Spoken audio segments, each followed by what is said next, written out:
Good morning all the friends.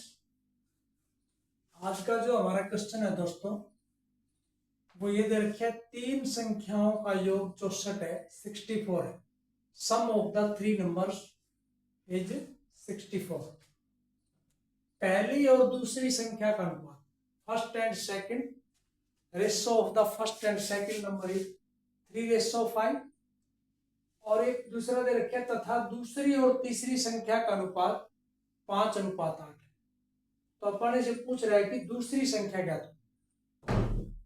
Option दे रखे हैं 20, 30, 40 और इनमें से कोई नहीं। देखो दोस्तों, ये रेशो बेस्ड क्वेश्चन है। जब भी पहली दूसरी का या दूसरी तीसरी संख्याओं का अनुपात दे रखा हो तो उसमें हमने सबसे पहले जो है तीनों संख्याओं का या अनुपात निकालना पड़ेगा दोस्तों। और यदि तीनों का हमारे को अनुपात मिल जाता है और तीनों का योगफल भी दे रखे हैं, तो चलिए इसको सोल्व करते हैं दोस्तों। सबसे पहले आप यहां पहली और दूसरी का अनुपात लिख लीजिए, जो कि क्या दे रखे हैं 3:5। और फिर लिखो आप दूसरी और तीसरी का अनुपात क्या दे रखे हैं 5:8। पहला रेशो आपने यहां लिखना है, पहला और पहली और दूसरी का, और दूसरी और तीसरी का रेशो यहां लिखना है। उसके बाद दोस्तों आप इसको जेड मेथड समझ सकते हो या जिग जैग, जो भी आपको समझ में आता है, या एन समझ सकते हो आप इसको। आपने ऐसे एन बनाना है तो आपके पास ये पहली दूसरी तीसरी संख्याओं का रेशो आ जाएगा। तो निकालते हैं, 3 पंजे 15 यहां लिख लेते हैं। इसके बाद 5 को 5 से, 5 5 हो जाएगा 25। और फिर आपने 5 को 8 से करना, और 5 8 कितना हो जाएगा दोस्तों 40। अब हमारे पास पहली दूसरी और तीसरी संख्या का रेशो आ चुका है और योगफल हमारे को दे ही रखा है। तो दोस्तों इसको आप थोड़ा सा शॉर्ट में ले लीजिए ताकि कैलकुलेशन में इजी हो जाएगा।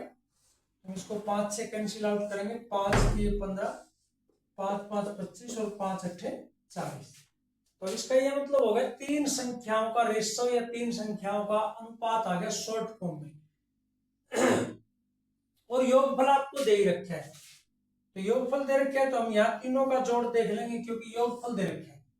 तो ये हो जाएगा 3 और 5 8, 8 और 8 16 की वैल्यू दोस्तों आपको 64 दे रखी है। तो आप से पूछा है कि दूसरी संख्या क्या होगी, तो आप 16 यहां से जो है 1 की वैल्यू निकाल लो, तो ये आपका 16 से कैंसिल आउट हो जाएगा। 16 चौक 64, यानी 1 यूनिट का मान 4 है दोस्तों। और आपसे दूसरी संख्या पूछी है, दूसरी का मतलब 5 की वैल्यू बतानी है। अगर 1 4 को रिप्रेजेंट करता है तो 5 किसको रिप्रेजेंट करेगा, मीन्स इसको आप जो है 4 से मल्टीप्लाई कर दो, जो कि क्या आंसर आ जाएगा 20। यदि आपसे दूसरी संख्या पूछता है।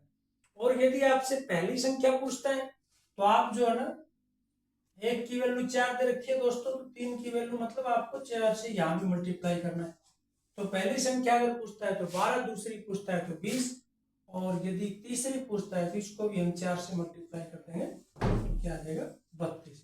लेकिन आपसे सवाल में क्या पूछा है कि दूसरी संख्या ज्ञात कीजिए, जो कि आपका पहला ऑप्शन सही है। तो दोस्तों उम्मीद करता हूं ये क्वेश्चन आपको समझ में आया होगा, और ऐसे ही आप हमारे साथ बने रहिए। रूटीन में हम जो है ना, जो भी क्वेश्चन पीछे एग्जाम में पूछे हुए हैं, एसएससी जीडी बेस्ड है, आर्मी है, सीआरपी है, बीएसएफ है, एयरफोर्स वाई ग्रुप है, जो भी नॉन टेक्निकल जितने भी एग्जाम होते हैं, टीचिंग है, उसका बेस है। यानी हम बेसिक मैथमेटिक्स की बात करते हैं, जो बेसिक चीजें हैं। तो दोस्तों यदि आपको हमारा कंसेप्ट अच्छा लगता है तो लाइक शेयर सब्सक्राइब जरूर करें। ओके डियर, मिलते हैं नेक्स्ट वीडियो में।